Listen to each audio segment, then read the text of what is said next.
Assalamualaikum warahmatullahi wabarakatuh. Waalaikumsalam warahmatullahi wabarakatuh. Alhamdulillahirabbil alamin wassalatu wassalamu ala asyrafil anbiya'i wal mursalin wa ala alihi wa sahbihi ajma'in, amma ba'du. Bersama-sama kita muliakan Bapak Kepala Sekolah SMP 5 Jonggat.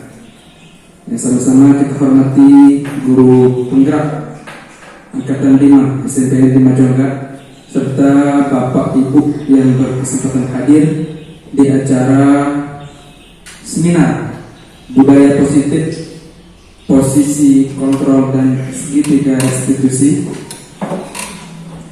Untuk lebih barokahnya acara pada pagi hari ini, marilah kita membukanya dengan melafazkan kalimat al-basmalah. Bismillahirrahmanirrahim. Adapun rangkaian acara, yakni pertama sambutan kepala sekolah, kedua pemaparan oleh calon guru penggerak angkatan 5, lalu Muhammad Iskandar Zulkarnain. Acara ketiga yakni diskusi dan tanya jawab, yang kemudian terakhir yakni penutup. Maka dari itu kemudian untuk memperindah berjalannya acara, marilah kita mulai acara selanjutnya, yakni sambutan Kepala Sekolah SMPN 5 Jonggat, yaitu Muhammad Sadi SAG MPD. Kepada beliau kami persilakan.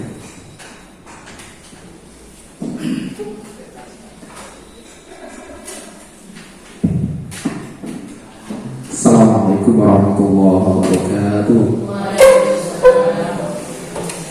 Yang sangat kami hormati Bapak Ibu Dewan Guru, keluarga besar SMP Negeri 5 Jonggat, saudara kita Bapak Abu Iskandar sebagai salah satu calon guru penggerak. Alhamdulillah wa syukurillah, kita selalu mengaturkan rasa syukur kita kepada Allah Subhanahu wa Ta'ala atas segala lipat karunia nikmatnya kepada kita. Kita masih dan tetap sehat walafiat. Salawat dan salam semoga selalu tercurahkan ke hadirat baginda Rasulullah sallallahu alaihi wasallam, kepada seluruh keluarga dan para sahabatnya, dan semoga kita mendapatkan syafaat kubra di kiamat nanti. Amin amin ya rabbal alamin. Bapak Ibu yang kami hormati, program guru penggerak dan sekolah penggerak merupakan salah satu program unggulan dari Kementerian Pendidikan, Kebudayaan, Desa dan Teknologi yang saat ini sedang marak-maraknya didengungkan, dan kemarin juga disinggung oleh Bapak Menteri atau Mas Menteri ketika Hari Aksara Internasional tingkat nasional yang dilaksanakan untuk secara nasional dipusatkan di daerah kita, Kabupaten Lombok.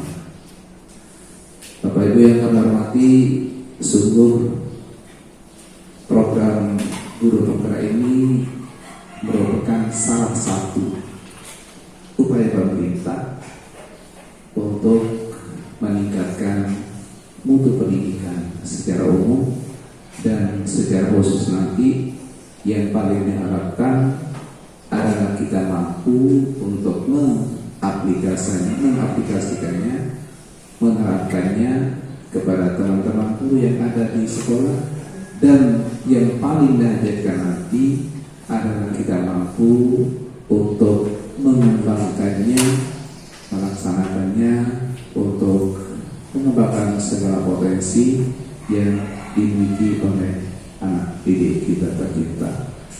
Terima kasih, dan kami berikan apresiasi yang sangat tinggi kepada salah satu saudara kita, teman kita yang saat ini sudah memasuki beberapa fase, beberapa fase untuk kelangsungan dari program calon guru penggerak Kabupaten Lombok Tengah. Harapan kami semoga kegiatan ini akan bermakna untuk kita semua, wabil khusus untuk saudara kita Bapak Lalu Iskandar yang pada saat ini akan memenuhi target-target yang harus terpenuhi untuk kegiatan guru penggerak ini. Bapak Ibu yang hormati, untuk mempersingkat waktu, marilah kita mulai bersama-sama dengan membaca kalimat Al-Basmalah. Bismillahirrahmanirrahim. Demikian yang dapat kami sampaikan. Terima kasih Ampura Agung atas segala kekurangannya. Wassalamualaikum warahmatullahi wabarakatuh. Terima kasih yang diucapkan kepada Bapak Kepala Sekolah SMP 5 Jonggat, yakni Muhammad Zaki SAG MPD, atas sambutan hangatnya di acara seminar Budaya Positif, Posisi Kontrol dan Segitiga Restitusi. Acara selanjutnya yakni pemaparan, yaitu oleh calon guru penggerak angkatan 5, lalu Muhammad Iskandar Zulkarnain. Kepada beliau waktu dan tempat kami persilakan. Bismillahirrahmanirrahim. Assalamualaikum warahmatullahi wabarakatuh. Yang kami hormati Bapak Kepala Sekolah, Bapak Ibu, rekan-rekan guru, terima kasih atas waktu yang telah disediakan untuk kegiatan ini. Terlebih dahulu marilah kita memanjatkan puja dan puji syukur kita kehadirat Allah Subhanahu wa Ta'ala yang tentu telah memberikan kita sekian banyak nikmat, baik itu nikmat kesehatan, nikmat kesempatan, sehingga kita bisa beraktivitas menjalankan tugas-tugas kita baik sebagai individu maupun sebagai di kelembagaan. Kemudian salawat serta salam tidak lupa pula kita aturkan ke junjungan alam Nabi besar kita Muhammad Sallallahu Alaihi Wasallam. Semoga kelak tentu tidak ada lain yang kita harapkan adalah syafaatnya. Semoga kita semua nantinya mendapatkan syafaat dari beliau. Amin amin ya rabbal alamin. Berikutnya mohon izin untuk kita kegiatan ini tidak dalam rangka mengajar atau ini murni kita berbagi apa yang memang beberapa bulan ini kami dapatkan terkait di kegiatan kami di kegiatan program guru penggerak yang alhamdulillah berkat dukungan dan semangat dari Bapak Kepala Sekolah, Bapak Ibu, teman-teman guru, alhamdulillah sudah bisa berjalan sampai 2 bulan ini berjalan dengan baik. Alhamdulillah tidak ada kendala, tidak ada hal yang berat seperti yang dibayangkan sebelumnya. Jadi dalam kesempatan ini mumpung juga sudah dibuka Bapak kegiatan pendaftaran untuk calon guru penggerak angkatan berikutnya untuk Lombok Tengah. Jadi silahkan Bapak Ibu yang masih ada kesempatan untuk mengikuti ini. Jadi mari kita sama-sama. Murni ini tujuan kita adalah untuk anak-anak kita, bukan untuk diri pribadi. Murni untuk pendidikan anak-anak kita di sekolah. Baik Bapak Ibu, kembali diingatkan bahwa kita berbagi, kita berdiskusi tentang yang pertama tentang budaya positif tentu di lingkungan sekolah kita, kemudian posisi kontrol dan segitiga restitusi. Kenapa kami mengambil budaya positif, kemudian posisi kontrol dan segitiga restitusi? Tentu ini menjadi impian kita di sekolah. Di kelas kita, impian kita tentu berisi budaya-budaya positif, laku-laku positif anak termasuk kita, sehingga menjadi budaya.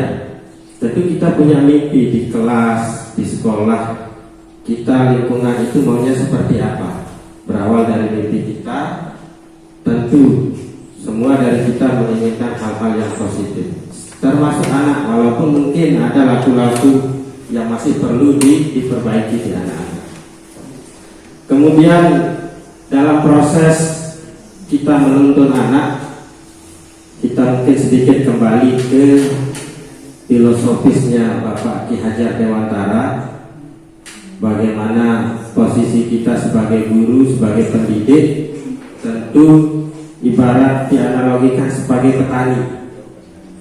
Petani yang tugas petani sebenarnya tidak menanam dan membentuk, tetapi petani itu, misalnya deh, kita petani jagung, tidak mungkin petani jagung merawat, kemudian melakukan perawatan pemupukan, kemudian pengairan dan segala macam itu untuk hasilnya nanti untuk menjadi tadi jagung, ya, jagung akan jadi beras tidak mungkin, akan jadi padi tidak mungkin, karena masing-masing punya keunikan, termasuk begitu di anak-anak kita. Anak-anak kita punya keunikan, punya bakat, minat yang mungkin 32 siswa di kelas kita memiliki 32 keunikan masing-masing. Jadi kita sebagai petani, di guru sebagai petani, kalau kita analogikan, itu fungsi kita merawat, bukan menciptakan. Nah, dalam proses menuntun ini, saya pribadi juga merefleksikan diri bahwa masih sangat jauh, tetapi bukan berarti kita tidak akan menutup diri untuk tidak melakukan perubahan pada diri kita masing-masing. Trilogi pendidikan Ki Hajar Dewantara yang selama ini, mohon maaf, saya pribadi mungkin Bapak tahunya hanya di logo Keduri Handayani. Kadang-kadang kan kita tidak tahu maksudnya. Saya pribadi refleksi diri bahwa ternyata trilogi pendidikan itu punya makna yang sangat mendalam. Ing Garso Sungtulodo, ing Madyo Mangunkarso, dan Keduri Handayani. Ing Garso Sungtulodo maksudnya kita di depan sebagai guru menjadi contoh dan teladan. Hal sederhana yang pernah saya coba, begitu kita di guru penggerak di awal, kita diminta merefleksikan diri, berada di posisi mana, apakah sudah menerapkan semua atau di posisi yang mana. Saya mengambil posisi yang paling rendah, karena memang saya akui bahwa belum bisa menjadi teladan, tetapi harus kita mulai berubah. Sehingga hal sederhana saya coba. Jujur, di kelas sering Bapak ada sampah, biasanya kita guru sederhana minta coba sampah diangkat. Berarti poin yang pertama di situ sudah tidak ada di kita. Sehingga pernah saya coba, memang agak berat, terus terang agak berat. Mau mencoba mengambil sendiri agak berat. Tetapi begitu dicoba, alhamdulillah beberapa anak setelah melihat itu dia langsung ambil sendiri di bawahnya. Tidak perlu saya ucapkan dengan kalimat, dicoba sederhananya. Yang saya pribadi juga harus coba lakukan lebih intens lagi supaya nanti menjadi budaya positif di sekolah. Kemudian memberikan dorongan, Imadio Mangunkarso memberikan dorongan semangat kepada anak-anak kita bahwa mereka memiliki potensi, masing-masing memiliki potensi yang mungkin mereka belum paham, mungkin mereka belum bisa keluarkan. Disitulah fungsi kita sebagai guru.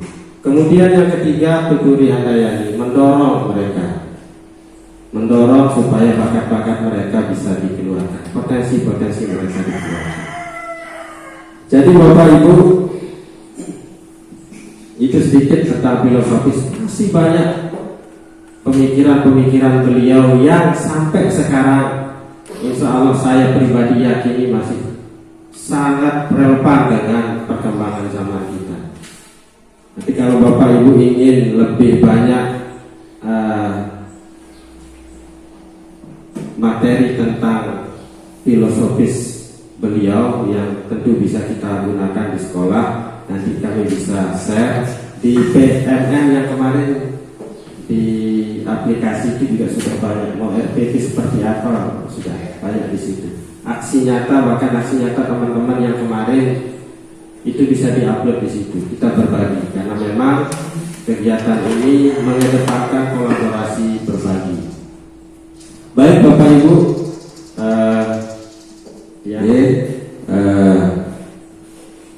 tidak perlu saya tampilkan karena mungkin sudah teman-teman sudah tahu. Tapi ini sedikit kegiatan-kegiatan baik di luar selain sebagai guru di sekolah ini, yang sampai sekarang sekretaris Lembaga Education Community NTB 2009 dibentuk sampai sekarang.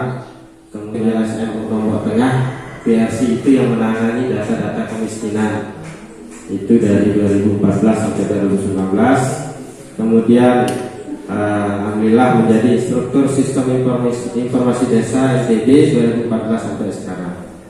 Kemudian yang sekarang berproses masih jadi calon guru penggerak angkatan 5 Lombok Tengah. Mohon dukungan dan bimbingan teman-teman supaya bisa menyelesaikan kegiatan ini dengan baik dan insya Allah akan membawa nama sekolah. Baik Bapak Ibu, kita langsung ke budaya positif, posisi kontrol dan segitiga restitusi. Kenapa posisi kontrol dan apa sih segitiga restitusi? Dalam proses kita menuntun anak, baik di kelas kita sebagai pemimpin pembelajaran dan juga di luar kelas di kegiatan-kegiatan intra maupun ekstra, tentu kita sering mendapatkan permasalahan di anak. Saya yakin kita semua pasti menemukan banyak permasalahan. Ada anak yang acuh, ada anak yang ketika kita sedang menjelaskan atau melakukan kegiatan pembelajaran, pasti ada anak-anak yang main-main, ada yang mengganggu temannya. Itu adalah masalah-masalah yang mungkin timbul pada saat kita melakukan proses pembelajaran maupun proses menuntun anak ke arah yang lebih baik. Nah, di kegiatan ini tadi sudah dijelaskan pembukaan, pemaparan konsep. Nanti kita diskusi sebentar dan insya Allah kegiatan ini kurang lebih mohon waktunya 60 menit kegiatan kita. Seperti yang tadi saya jelaskan bahwa ini proses kita berbagi, bukan kita saling mengajari. Mohon maaf, ini berbagi pengalaman tentang bagaimana membangun budaya positif, pola penanganan anak bermasalah oleh guru, menggunakan posisi kontrol dan segitiga restitusi dalam membangun disiplin diri anak. Nah, kita sampai ke pertanyaan pemancing ya, sebelum kita mulai. Bapak Ibu, apakah Bapak Ibu setuju dengan pernyataan ini? 1. Hukuman dapat mendisiplinkan anak. Kemudian yang kedua, pemberian hukuman dengan hal positif seperti membaca atau membersihkan halaman sekolah dapat meningkatkan disiplin anak. Gimana Bro? Bisa. Kemudian yang ketiga, memberi penghargaan dapat meningkatkan motivasi belajar anak. Berarti jawabannya iya semua ya. Alhamdulillah. Nanti kita lihat apakah itu sudah tepat atau mungkin ada hal-hal yang perlu kita perbaiki.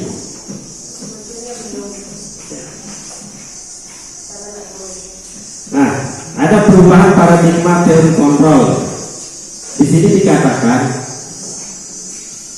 ada ilusi kontrol, sebuah ilusi bahwa guru mengontrol anak, sebuah ilusi bahwa kritik dan membuat orang merasa bersalah dapat menguatkan karakter, sebuah ilusi bahwa semua penguatan positif itu efektif dan bermanfaat. Sebuah ilusi bahwa orang dewasa memiliki hak untuk memaksa. Di sini dikatakan itu sebuah ilusi. Sebuah ilusi itu sebuah hal yang kurang tepat sebenarnya. Walaupun saya yakin di beberapa kalimat ini sekarang ini masih ada hal yang mengganjal. Tapi kalau nanti akan terlihat jelas bahwa ini memang sebuah ilusi. Nah, disiplin positif teori kontrol ini disampaikan oleh Dr. William Glasser, di mana isi teorinya bahwa Anda tidak bisa mengontrol orang lain, hanya Anda yang bisa mengontrol diri Anda. Kemudian semua perilaku memiliki tujuan. Maksudnya ketika anak melakukan satu kesalahan, itu sebenarnya ada tujuan di dirinya. Nah, itu yang harus kita gali dulu, baru kita bisa menyelesaikan masalahnya apa. Dan proses menyelesaikan masalahnya bukan kita yang menyelesaikannya, tapi dari diri anak itulah yang menawarkan solusi untuk dirinya sendiri. Kita hanya menuntun mereka. Itu menurut teori kontrol dan teori pilihan oleh Dr. William Glasser. Apakah itu nanti bisa kita aplikasikan? Nanti kita sama-sama pahami bersama. Nanti kita sama-sama pikirkan apakah teori ini bisa kita terapkan, dan memang benar ternyata bahwa kita tidak bisa mengontrol orang lain, kita tidak bisa mengontrol orang lain. Orang lain itu kita hanya bisa mengontrol diri kita sendiri. Nah, dalam hal Anda tidak bisa mengontrol orang lain, hanya Anda yang bisa mengontrol diri sendiri, itu terkait ke makna disiplin, bahwa belajar kontrol diri dengan menggali potensi kita agar tercapai tujuan mulia, yaitu sesuatu yang menjadi seseorang yang kita inginkan berdasarkan nilai-nilai yang kita hargai. Nah, di semua perilaku memiliki tujuan itu ada teori motivasi. Ada dua jenis teori motivasi, dari ekstrinsik dari luar dan juga dari dalam diri kita. Nah, di konsep-konsep pembelajaran berdasarkan filosofis Ki Hajar Dewantara, ini sejalan dengan teori bahwa unsur intrinsik, motivasi intrinsik itu akan lebih melekat, akan lebih efektif daripada tekanan-tekanan dari luar. Satu contoh, ketika anak kita melakukan satu kesalahan, misalnya tidak masukkan baju, kita sering meminta anak langsung memasukkan baju dengan mungkin nada yang agak keras. Kemudian itu kan masih bersifat pemaksaan. Pada saat tertentu kita dimasukkan baju, tapi itu terjadi kembali lagi nanti setelah kita tidak terlihat, insya Allah bajunya dibuka lagi. Karena itu resiko dampak dari pemaksaan itu. Saya di awal-awal yakin bahwa anak harus dipaksa. Sampai sekarang pun masih ada sedikit keraguan-keraguan. Memang kita butuh pemaksaan juga. Tetapi ternyata dari penjelasan nanti, dari gambaran-gambaran yang diberikan di proses kami melakukan kegiatan guru penggerak itu, ternyata memang kita agak keliru. Oke, kita lanjut. Teori motivasi, ada motivasi ekstrinsik. Satu, untuk menghindari hukuman, untuk mendapatkan imbalan. Biasanya orang akan cepat melakukan sesuatu jika ada imbalan. Jika ada hukuman, maka dia akan menghindar dari itu. Itu biasanya teori motivasi. Kemudian ada motivasi intrinsik. Nah, di sini kita menghargai diri kita. Sehingga ketika kita menghargai diri kita, maka tentu kita akan menghargai orang lain. Nilai-nilai kebajikan di situ akan muncul dari diri pribadi, sehingga muncullah nanti keyakinan kelas, keyakinan sekolah. Selama ini kita selalu berkutat di kata peraturan sekolah. Peraturan sekolah itu kalau kita maknai bahwa peraturan sekolah itu lebih ke arah ada unsur-unsur pemaksaannya, tetapi nanti kita olah kembali menjadi keyakinan, di mana itu dibuat oleh kita sebagai guru, murid, dan juga dibuat kalau dalam tataran sekolah, maka semua stakeholder juga harus kita libatkan untuk membuat keyakinan sekolah. Nah, nanti kita sebagai guru tentu harus membuat keyakinan di kelas masing-masing. Seperti apa kegiatan di sekolah itu kita impikan. Misalnya keyakinan kelas selama ini kita sering, sampai minggu kemarin saya salah mengatakan bahwa dilarang, selalu dilarang pakai, walaupun itu muncul dari anak-anak. Ada anak-anak kita yang muncul dari dirinya, tidak boleh Pak pakai sandal, tidak boleh pakai sandal, itu muncul dari dirinya. Ada teman-teman yang bilang, Pak, dia yang bilang tidak boleh pakai sandal, itu memang dia yang sering pakai sandal. Tetapi kita tidak menyalahkan itu. Oh, ternyata muncul dari dirinya, itu keyakinan dirinya. Tinggal nanti didesain bahwa keyakinan itu tidak menggunakan kata-kata dilarang. Mungkin yang dipakai adalah misalnya tanggung jawab, kerapian.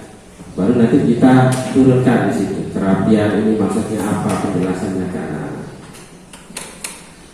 Nah, kemudian ini lanjut kita ke 5 posisi kontrol. 5 posisi kontrol yang pertama ada penghukum, ada pembuat rasa bersalah, ada sebagai teman, ada sebagai pemantau, dan yang terakhir sebagai manajer. Nah, dalam kegiatan kita menuntun anak di kelas, seperti balik tadi bahwa ada beberapa anak yang melakukan sesuatu yang tidak sesuai dengan keyakinan kelas, kita harus mempertimbangkan, menganalisa bahwa ini terkait kebutuhan dasar manusia, bahwa ada 5 dasar kebutuhan manusia. Jika kebutuhan dasar itu tidak terpenuhi, maka akan keluar kita dari apa yang kita yakini, hal-hal positif itu. 1, kebutuhan bertahan hidup. Sila lamu mak terbalik. Baso pasti tidak pelai ya. Ya, itu 1, bertahan hidup. Penguasaan. Anak-anak yang selama ini misalnya di kelas suka mengganggu teman-temannya, itu ciri-ciri bahwa mereka bermasalah di kebutuhan penguasaan, merasa ingin menguasai. Kemudian rasa kasih sayang dan rasa diterima. Ini yang sering sekali kita temukan. Anak-anak tidak acuh. Ketika kita menerangkan, mereka acuh. Ada kalau tidak salah di kelas 9A cewek. Itu setelah saya coba lihat, analisa, ternyata dia ingin atau kurang kasih sayang dan ingin diterima. Itu butuh pendekatan yang berbeda.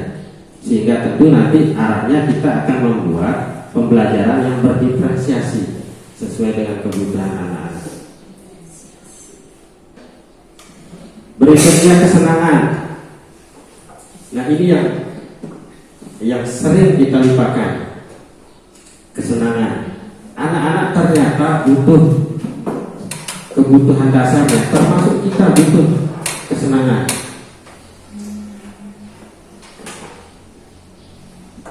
Ki Hajar Dewantara dulu membuat taman siswa, bukan hanya sekedar nama. Taman itu maksudnya tempat bermain.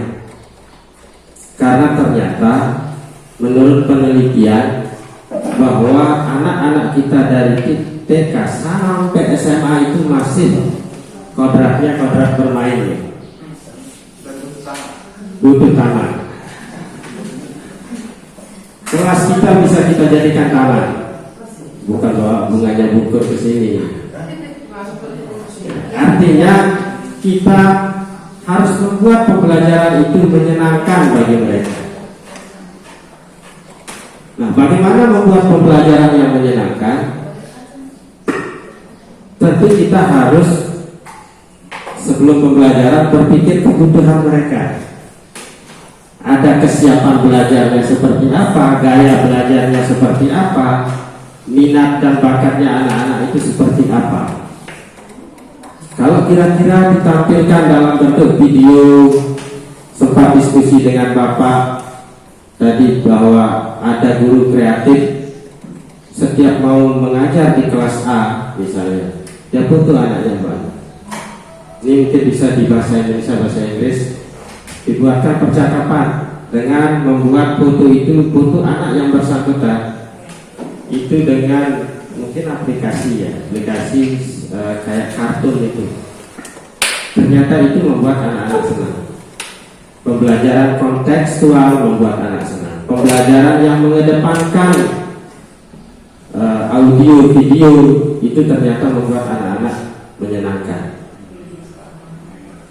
Jadi teman-temanlah yang tahu bagaimana membuat anak merasa senang, merasa terpenuhi kebutuhan dasarnya dari sisi kesenangan. Dan yang terakhir kebebasan. Kebebasan apa boleh, bebas melakukan apapun. Disitulah fungsi kita sebagai penuntun yang memberikan batasan-batasan. Nah, ketika 5 kebutuhan dasar ini ada yang merasa tidak terpenuhi bagi mereka, maka akan terjadi hal-hal yang tadi tidak sesuai dengan impian kita di kelas itu. Akan terjadi kesalahan-kesalahan yang dilakukan oleh anak dari perilakunya. Nah, makanya di situ dibutuhkan kita sebagai guru memiliki posisi kontrol seperti apa dalam mengontrol kegiatan pembelajaran maupun kegiatan kita di sekolah.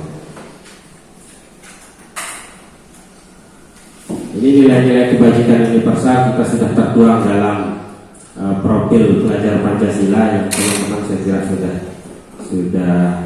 baca-baca tentang itu. Yang dulu mungkin kita di K13 ada karakter, jadi semua karakter itu terbagi dimasukkan ke dalam kelompok-kelompok: beriman, bertakwa, mandiri, bernalar kritis, berkebinekaan global, bergotong royong, dan kreatif. Jadi kita jangan merasa ya sekarang kok sedikit sekali nilai karakter yang ada, karena masuk dia di situ, semuanya masuk di situ. Nanti tadi teori motivasi perilaku manusia, eksternal, kemudian internal, inilah yang akan kita coba pakai memotivasi anak secara internal supaya di internalnya, di dirinya muncul, karena itu yang lebih efektif dan lebih melekat daripada tekanan-tekanan dari luar. Bukan berarti kita membiarkan mereka melakukan itu, tetapi dengan cara-cara yang memantik, yang menstimulus supaya dari diri mereka yang keluar. Sama kayak proses, ya maaf, saya yang basicnya bahasa Inggris, kalau mengajar bahasa Inggris langsung menerjemahkan 5 menit selesai, insya Allah selesai. Tetapi kan itu tidak baik. Kami selalu memberikan semangat supaya mereka yang mencari sendiri, mengeksplor sendiri. Cuma kita langkah-langkahnya yang kita berikan, langkah-langkahnya lah yang kita berikan. Nah, ini langsung kita ke restitusi. Restitusi adalah proses menciptakan kondisi bagi murid untuk memperbaiki kesalahan mereka, sehingga mereka bisa kembali pada kelompok mereka dengan karakter yang lebih kuat. Restitusi juga merupakan proses kolaboratif yang mengajarkan murid untuk mencari solusi. Kolaboratifnya juga dengan kita nanti sebagai guru yang menerapkan posisi kontrol sebagai apa pada saat kita melakukan restitusi pada anak. Ketika anak melakukan kesalahan, ada proses interaksi dan komunikasi antara kita guru. Nah, apa yang kita lakukan itulah yang kita sebut nanti sebagai posisi kontrol. Apakah posisi kontrol sebagai pemberi hukuman itu lebih bagus? Apakah posisi kontrol yang pemberi rasa bersalah itu lebih bagus. Karena saya pernah membuat anak-anak nangis. Baru saya yakin Bapak setelah memahami, ternyata saya berada di posisi pemberi rasa bersalah. Saya sudah anggap itu sebagai hal yang sangat tepat, ternyata salah juga. Nah, jadi itu restitusi. Kemudian ciri-ciri restitusi. Ini bukan untuk menebus kesalahan, namun untuk belajar dari kesalahan. Sederhana kalimatnya. Ya, sederhana, tapi insya Allah kita pahami. Memperbaiki hubungan. Nah, memperbaiki hubungan di sini misalnya ada anak yang bertengkar, berkelahi. Biasanya kalau dilakukan penebusan kesalahan, belum tentu pihak yang lain akan menerima, sehingga perasaan itu masih ada, perasaan dendam dan segala macam. Nah, ketika restitusi kita lakukan dan muncul solusi di antara keduanya, nah insya Allah itu akan memperbaiki hubungan yang tadi diakibatkan oleh permasalahan itu. Kemudian yang ketiga ada tawaran, bukan paksaan seperti yang tadi. Yang keempat, restitusi menuntut untuk melihat ke dalam diri anak tersebut. Restitusi mencari kebutuhan dasar yang mendasari kita. Jadi tadi kan ada penjelasan yang menyatakan anak salah itu karena ada tujuannya. Tujuannya terkait ke kebutuhan dasar yang tadi. Ada kebutuhan dasar yang dia tidak terpenuhi di situ, sehingga dia akan melakukan itu. Itu tujuannya. Maka restitusi harus kita lakukan. Kemudian untuk tidak terjadi lagi kesalahan yang sama, maka kita akan mendesain pembelajaran itu dengan mengedepankan kita harus memahami masing-masing anak itu kebutuhan dasar apa ya. Seperti yang tadi yang contohkan pada saat beberapa kali pembelajaran bahasa Inggris di 9A itu ada kalau tidak salah 2 cewek yang paling belakang. Itu kebutuhan dasar ingin disayang dan diterima. Kalau menurut saya, jadi butuh pendekatan yang berbeda. Dia ingin mencari perhatian. Yang paling belakang itu tidak salah. Iya. Mungkin Bapak Ibu kan pernah masuk di situ terlihat ya. Itu karena ada kebutuhan yang tidak terpenuhi, yang menurut dia. Sehingga kita perlu melakukan restitusi. Restitusi diri adalah cara yang paling baik. Kita sepakat, saya sepakat di sini. Insya Allah kita sepakat di sini tentang restitusi. Itu akan lebih baik ketimbang pemaksaan, ketimbang hukuman dan lain sebagainya. Kemudian restitusi fokus pada karakter, bukan tindakan. Karena memang proses kita mendidik ini menebalkan laku-laku karakter mereka.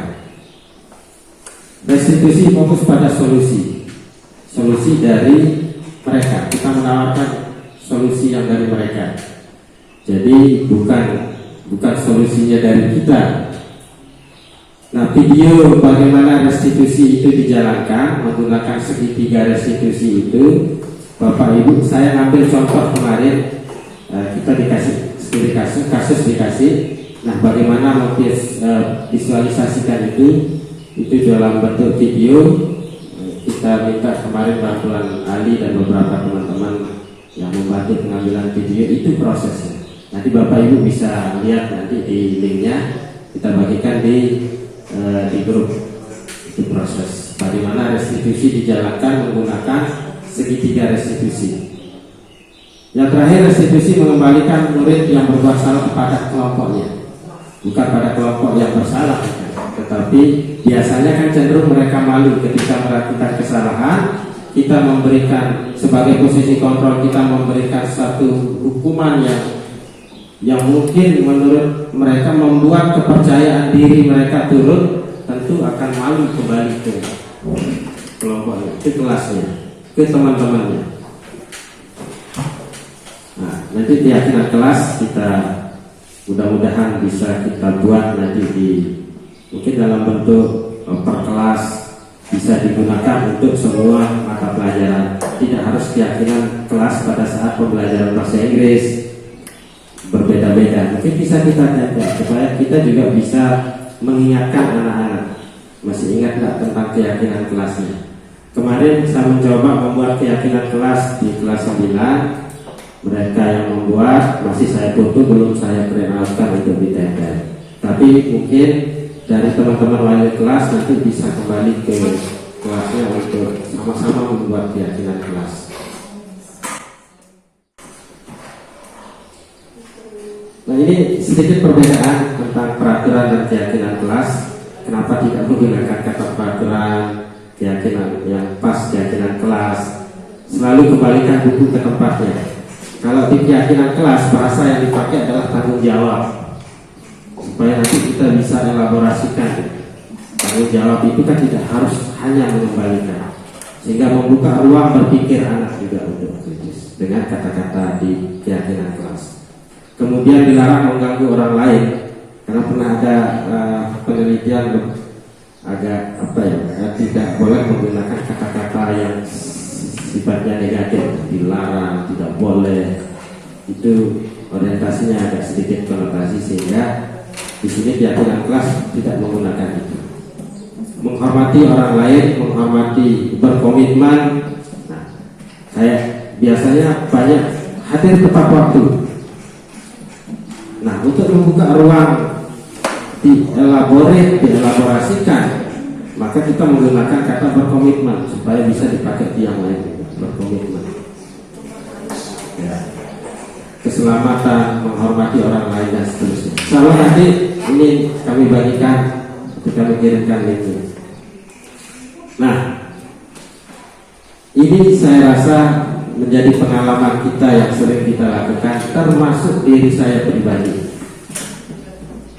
Tindakan guru, nah ini di SD pernah dulu kita mencatat 100 kali di dalam buku. Nah, kalimat saya tidak akan terlambat lagi karena terlambat ke sekolah. Itu murni bentuk hukuman. Kemudian lari mengelilingi lapangan basket 2 kali karena terlambat hadir di sekolah. Saya paling sering melakukan itu. Hasil refleksi diri, ternyata saya memberikan hukuman. Murid diminta untuk push up 15 kali karena tidak menggunakan masker ke sekolah.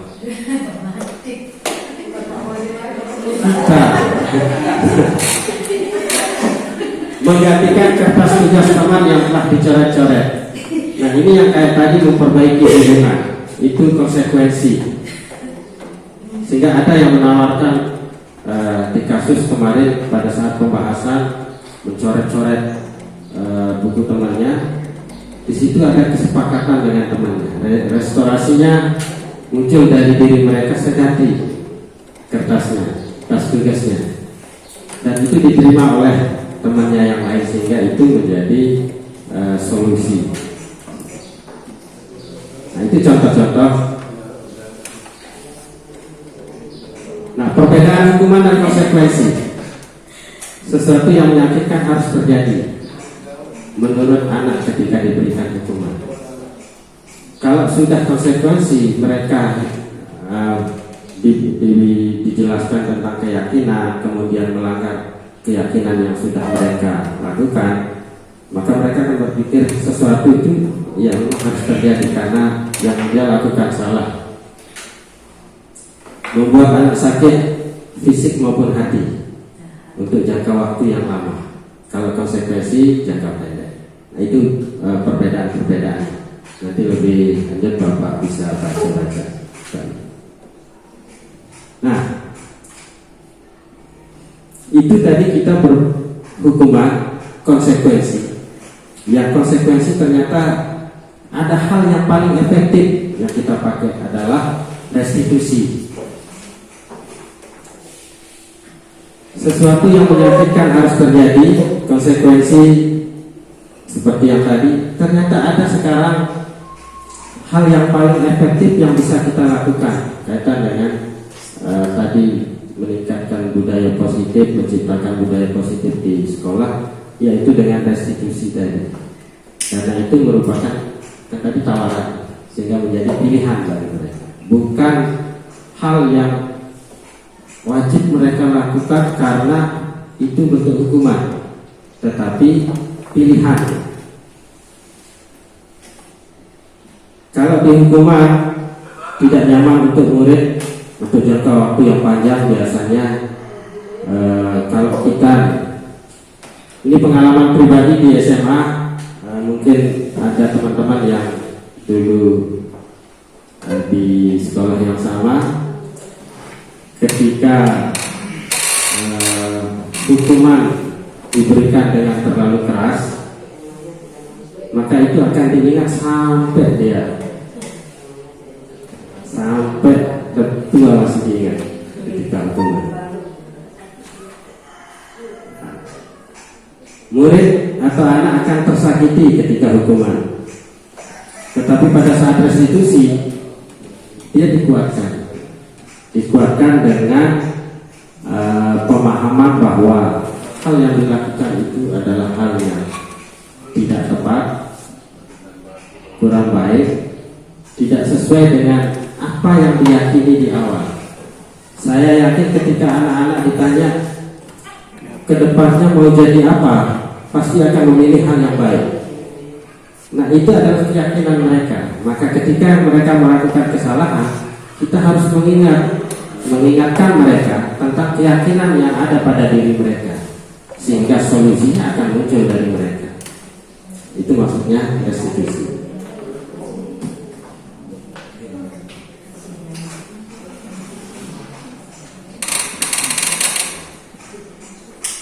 Nah, ini kebutuhan dasar manusia yang tadi kita bahas. Nah, kita langsung ke posisi kontrol tadi. Nah, kita langsung ke sini saja. Ya, 5 posisi kontrol. Ada penghukum, ada pembuat orang merasa bersalah, ada teman, ada pemantau, ada manajer. Nah, ketika kita membangun disiplin positif di kelas maupun di sekolah, pasti kita akan menemukan hal-hal yang di luar keyakinan sekolah dilakukan oleh anak. Disitulah kita berperan sebagai guru itu menempatkan diri pada posisi kontrol. Pada posisi kontrol seperti apa kita? Nah, penghukum, guru berbuat, maksudnya yang dilakukan oleh guru, ciri-cirinya bahwa menghardik, menunjuk-nunjuk, menyakiti, menyindir, insya Allah tidak ada di kita.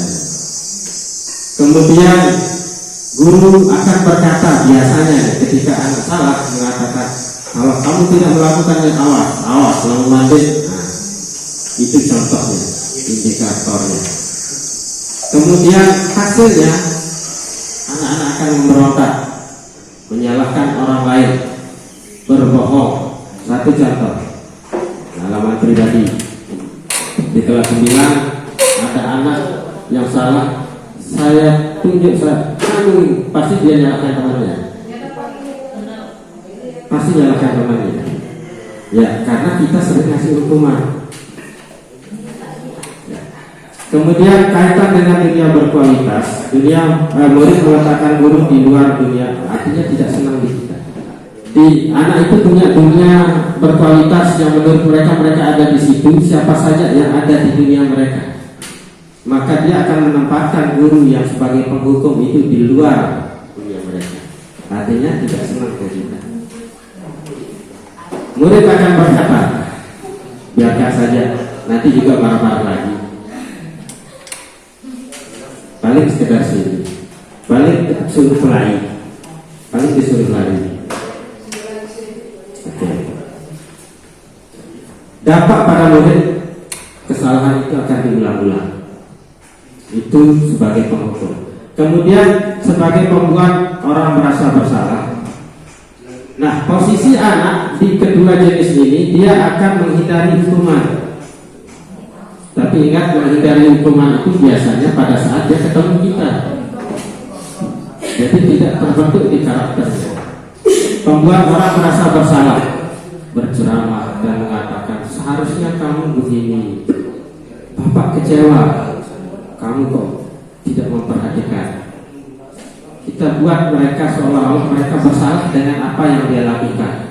Bersalahnya kepada kita. itu posisi membuat orang merasa bersalah. Yang saya lakukan kemarin buat anak-anak di kelas 9 nangis, jadi saya berpikir salah saya kemarin.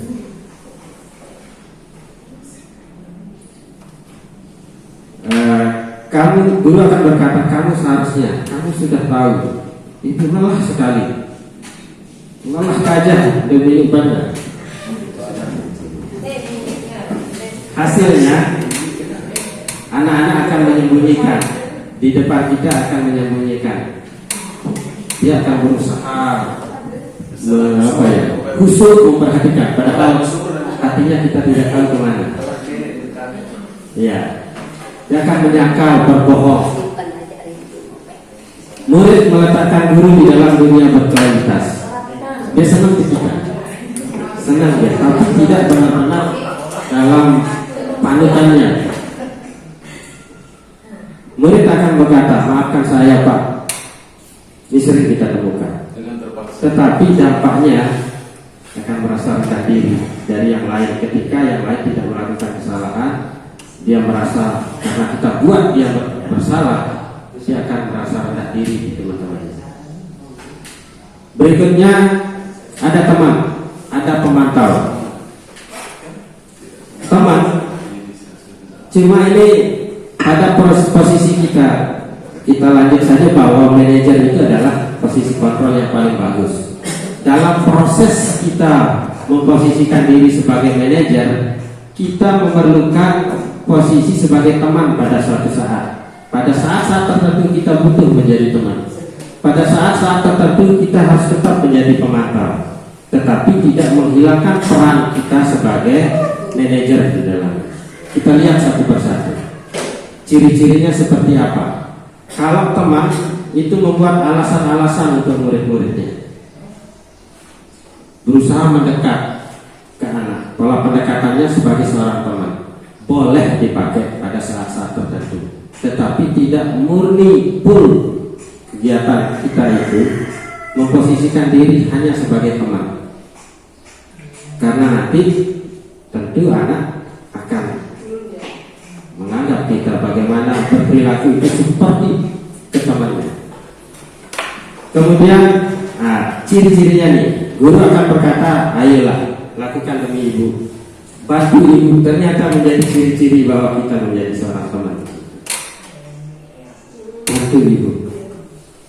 Ingat, tidak pernah ibu masa kamu tidak mau? Ingat,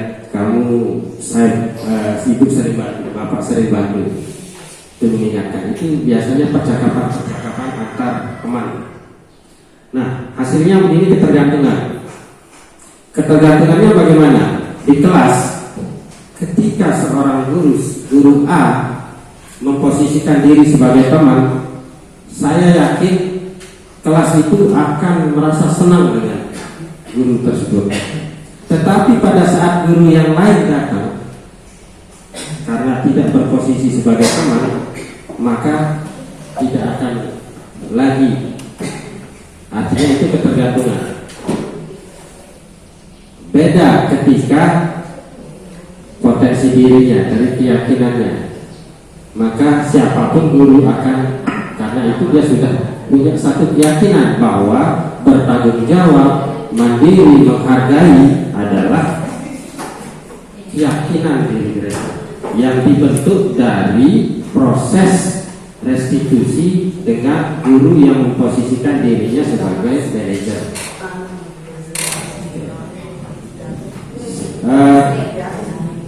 Ini ketergantungan. Kemudian pemantau, ciri-cirinya di situ ada. Nah, kita juga sering lakukan sebagai pemantau. Kita pantau mana yang kesalahan. Ini contoh yang tadi sama sebenarnya. Cuma ini kayak teman ini nada suara ramah akrab, bagaimana seperti suara teman ke teman yang lain. Saya yakin ini kita sama-sama sudah bisa pahami. Nah, kemudian sebagai manajer, ini mungkin yang paling perlu menurut saya. Sebagai manajer, posisi di mana guru berbuat sesuatu bersama murid. mempersilakan murid mempertanggungjawabkan perilakunya, mendukung murid agar dapat menemukan solusi atas permasalahannya sendiri. Jadi bukan solusinya dari kita. Sangka yang sederhana, anak tidak masukkan baju, ternyata salah kita, kurang pas kita masukkan baju, kurang pas. Jadi ingat enggak keyakinan kelas kita apa? Kalau mau rapi itu seperti apa? Oh, sekedar. Nah, itu contoh sebagai manajer. Seorang manajer telah memiliki keterampilan di posisi teman. Artinya seperti yang tadi saya bahas bahwa pada saat memposisikan diri sebagai manajer, suatu saat kita butuh pendekatan kita sebagai seorang teman. Kita juga membutuhkan posisi sebagai pemantau, memantau, melihat apa saja keyakinan yang dilanggar sama anak. Jadi sewaktu-waktu kita kembali kepada kedua posisi tersebut bila diperlukan. Catatannya bila diperlukan. Namun bila kita menginginkan murid-murid kita menjadi manusia yang merdeka, mandiri dan bertanggung jawab, maka tentu kita perlu mengacu kepada restitusi yang dapat menjadikan murid kita seorang manajer bagi dirinya sendiri, menemukan solusi bagi dirinya sendiri. Ada ruang berpikir anak yang kita buka di situ untuk mencari solusi bagi diri mereka sendiri. Nah, di manajer murid diajak untuk menganalisis kebutuhan dirinya maupun kebutuhan orang lain. Karena nanti ketika kebutuhannya terpenuhi, dia juga harus menghargai kebutuhan orang lain. Misalnya, kebutuhan dia akan kesenangan pada saat kita memberikan pembelajaran terpenuhi, nyaman, dia akan mengikuti dengan baik, sehingga dia akan memikirkan kebutuhan yang lain, tidak akan mengganggu, dia akan menghargai yang lain. Itu pada saat kita berposisi sebagai manajer. Di sini penekanannya bukan pada kemampuan membuat konsekuensi, namun dapat berkolaborasi dengan murid bagaimana memperbaiki kesalahan yang ada. Seorang manajer akan berkata, apa yang kita yakini? Menurut kamu ingat nggak keyakinan kita yang kita sepakati kemarin apa? Kita kembalikan keyakinan yang dibuat sebelumnya. Apakah kamu masih yakin bahwa kerapian itu adalah hal yang baik? Yakin kita pasti akan bilang ya. Nggak mungkin akan bilang ya. Jika kamu meyakininya, apakah kamu bersedia memperbaikinya? Ini adalah kalimat-kalimat yang kita pakai ketika kita menjalankan proses restitusi sebagai manajer. Nah, apa rencana kamu untuk memperbaiki hal itu? Jadi tugas seorang manajer bukan untuk mengatur perilaku kayak tadi. Kita bukan mengontrol sebenarnya, tetapi kita menuntut anak untuk mengontrol diri mereka sendiri. Seorang manajer bukannya memisahkan murid dari kelompoknya, tetapi mengembalikan murid tersebut ke kelompoknya dengan lebih baik dan lebih kuat karakternya. Bisa jadi dalam praktik penerapan disiplin sehari-hari, kita akan kembali ke posisi teman dan posisi pemantau. Karena murid yang ditangani belum siap diajak berdiskusi atau diundang melakukan restitusi, maka perlu proses awal dulu, dekati sebagai teman, dipantau, baru kita jalankan restitusinya sebagai manajer. Ya, jadi contohnya Adi, apakah kamu mengetahui jam berapa sekolah dimulai? Mengingatkan mereka. Iya Pak, tahu Pak, jam 7 misalnya. Ya, jadi kamu terlambat. Kira-kira bagaimana kamu akan memperbaiki masalah ini? Ini secara pasuk bisa berdiri gitu kan? Kalau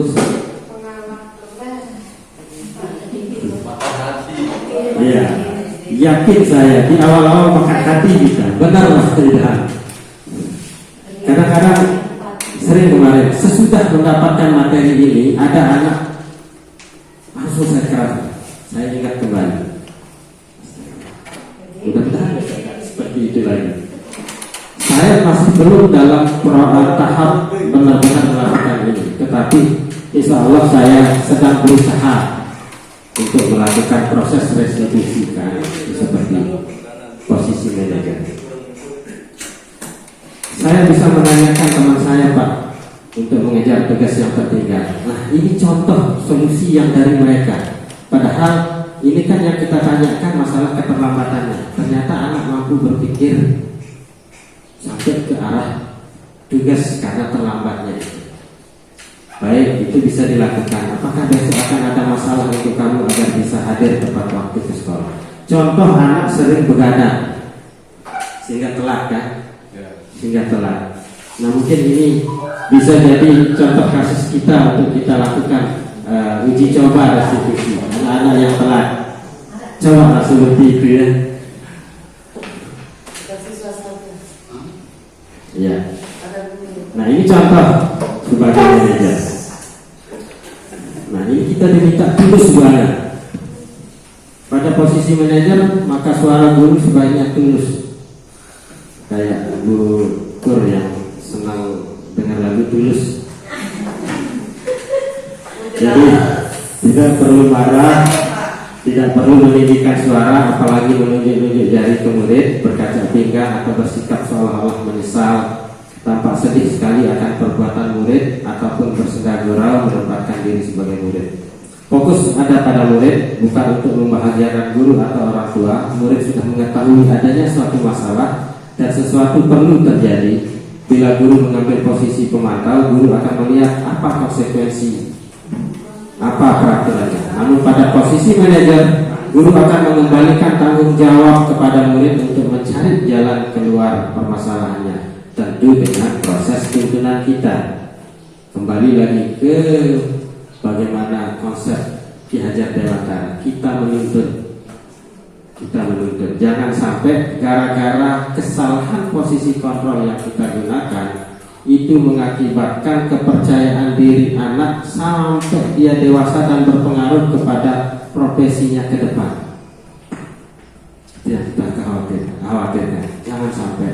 Jadi mari mulai dari saya pribadi dan kita berusaha mencoba untuk melakukan restitusi pada anak pada posisi manajer. Nah, ini pernyataan-pernyataannya. Nah, ini nilai-nilai manajer memperbaiki ketika ada peraturan, ada pemantau, ada konsekuensi hadiah. Segitiganya ini prosesnya langsung sekarang. Anak melakukan kesalahan, ada prosesnya. Tadi contoh-contohnya ada, contoh bagaimana kalimat pernyataannya. Segitiganya seperti ini. Jadi yang pertama itu adalah menstabilkan identitas. Menstabilkan identitas mungkin ketika anak salah, iya, tidak apa-apa. Setiap anak pasti melakukan kesalahan yang sama. Misalnya dia diolok sama temannya, dia pukul, kita kuatkan dulu bayinya. Kita kuatkan, iya. Memang wajar kamu lakukan.